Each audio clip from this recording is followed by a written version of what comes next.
of the encouraging words spoken here by the President of Indonesia. This is the country with the largest Muslim population of all nations. And it's also a sign of what could come. Tantang perang tini perdamaian. PIM Israel terang-terangan nyatakan ini pada Indonesia. הרצועה תהיה קשה וארוכה, ואנחנו ערוכים לכך. זאת מלחמת העצמאות השנייה שלנו. נילחם על הגנת המולדת. נילחם ולא ניסוג. נילחם ביבשה, בים ובאוויר. נשמיד את האויב מעל הקרקע ומתחת לקרקע. נילחם וננצח. Situasi geopolitik di Timur Tengah kembali memanas setelah pernyataan keras dan kontroversial dilontarkan langsung oleh Perdana Menteri Israel, Benjamin Netanyahu, yang secara terbuka menantang kehadiran TNI Perdamaian Indonesia di Gaza. Pernyataan tersebut sontak mengejutkan dunia internasional, terlebih karena ditujukan langsung kepada Indonesia, negara yang selama ini dikenal konsisten mengusung diplomasi damai dan misi kemanusiaan.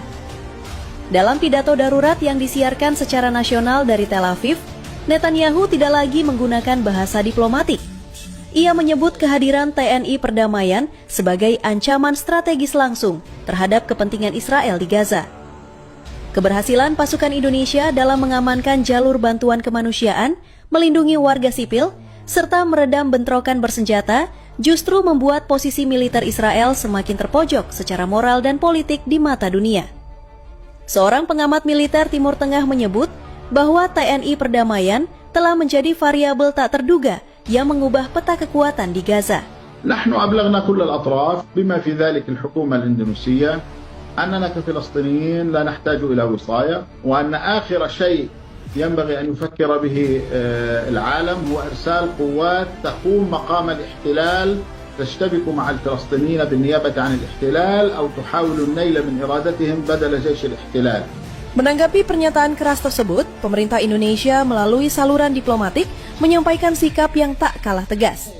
Indonesia menegaskan bahwa kehadiran TNI Perdamaian di Gaza murni bersifat kemanusiaan, sesuai mandat internasional dan tidak ditujukan untuk memerangi pihak manapun. Pernyataan ini menegaskan bahwa Indonesia tidak akan tunduk pada intimidasi, sekaligus menutup pintu bagi tekanan sepihak dari Israel. Tantangan terbuka dari Benjamin Netanyahu justru mempertegas posisi Indonesia di mata dunia, negara yang tidak mencari perang, tetapi tidak akan mundur ketika perdamaian dan kemanusiaan dipertaruhkan. Hingga kini, TNI Perdamaian tetap siaga, disiplin, dan berkomitmen menjalankan mandatnya. Sementara itu, pernyataan Netanyahu tercatat sebagai salah satu pidato paling konfrontatif yang justru memperlihatkan kegelisahan Israel menghadapi realitas baru di Gaza. Realitas di mana kekuatan senjata tak lagi menjadi satu-satunya penentu. Priority is the immediate cessation of all violence and implementation of a ceasefire. Not only agreed, but to implement a ceasefire. The purpose is to protect civilians and to give full humanitarian access in Gaza.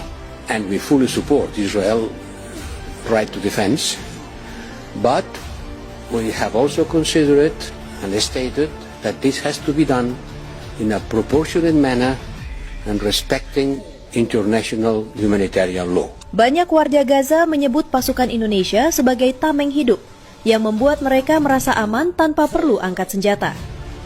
Pengamat menilai pidato Netanyahu bukanlah sinyal kekuatan, melainkan indikasi kepanikan. Tekanan internal di dalam negeri Israel semakin besar. Demonstrasi warga, kritik dari parlemen, serta perpecahan di tubuh militer membuat posisi Netanyahu kian rapuh. Dalam situasi terdesak itu, Indonesia dijadikan sasaran. TNI Perdamaian diposisikan sebagai musuh baru demi mengalihkan kemarahan publik Israel. Respons Indonesia tidak kalah tegas, namun tetap dalam bingkai kehormatan diplomasi. Pemerintah menegaskan bahwa kehadiran TNI Perdamaian bukan untuk perang, tetapi Indonesia tidak akan gentar menghadapi ancaman siapapun. Pernyataan resmi menyebut bahwa setiap prajurit Indonesia di Gaza bertugas atas nama kemanusiaan, perdamaian, dan mandat internasional. Namun jika keselamatan pasukan terancam, Indonesia siap mengambil langkah tegas sesuai hukum internasional. Di lapangan, TNI Perdamaian tetap bergerak dalam keheningan. Tanpa provokasi, tanpa pidato berlebihan. Justru ketenangan inilah yang disebut-sebut paling menakutkan bagi pihak lawan. Pasukan Indonesia dikenal disiplin, terorganisir, dan memiliki pengalaman panjang dalam misi internasional. Setiap pos dijaga ketat, setiap pergerakan dicatat, setiap ancaman dianalisis. Sumber menyebut beberapa unit militer Israel mulai enggan berhadapan langsung dengan zona yang diamankan TNI Perdamaian. Bukan karena kalah jumlah, tetapi karena ketidakpastian konsekuensi. Selama bertahun-tahun, hubungan antara Indonesia dan Israel berada dalam koridor ketegangan diplomatik yang terkendali. Namun, kehadiran TNI Perdamaian di Gaza mengubah segalanya.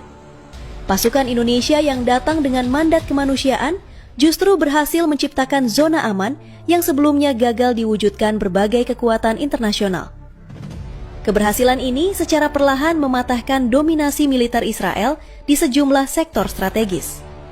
Jalur logistik yang dulunya dikontrol ketat, kini berada di bawah pengawasan pasukan perdamaian. Bentrokan berkurang drastis, warga sipil kembali berani keluar rumah. Bagi Israel, kondisi ini dianggap sebagai ancaman serius, bukan karena senjata, tetapi karena kehilangan kendali psikologis dan politik. Pernyataan Netanyahu membuat dunia berada di persimpangan berbahaya. Sebagian negara mendesak Israel menahan diri. Sebagian lain khawatir konflik akan melebar jika Indonesia benar-benar diseret ke pusaran perang. Namun satu hal tak terbantahkan. Posisi Indonesia justru menguat di mata banyak negara berkembang. TNI Perdamaian dipandang sebagai simbol bahwa kekuatan militer tidak selalu identik dengan agresi. Banyak analis memperingatkan bahwa jika Israel benar-benar mengambil langkah militer terhadap TNI Perdamaian, dampaknya bisa fatal bukan hanya secara militer, tetapi juga diplomatik dan ekonomi. Konflik dengan Indonesia berarti membuka front baru dengan negara berpengaruh di Asia, Afrika, dan dunia Islam. Sebuah risiko besar yang bisa mengisolasi Israel lebih jauh. Tantangan peran dari Benjamin Netanyahu kini tercatat sebagai salah satu momen paling berbahaya dalam sejarah konflik Gaza. Namun bagi Indonesia, sikap sudah jelas. Perdamaian adalah harga mati, kehormatan tidak untuk ditawar. TNI Perdamaian tetap berdiri di Gaza, sunyi, tegap, dan siap menghadapi apapun. Dunia menahan napas, menunggu apakah ancaman itu akan menjadi kenyataan atau justru menjadi bukti bahwa intimidasi tak selalu berujung pada kemenangan.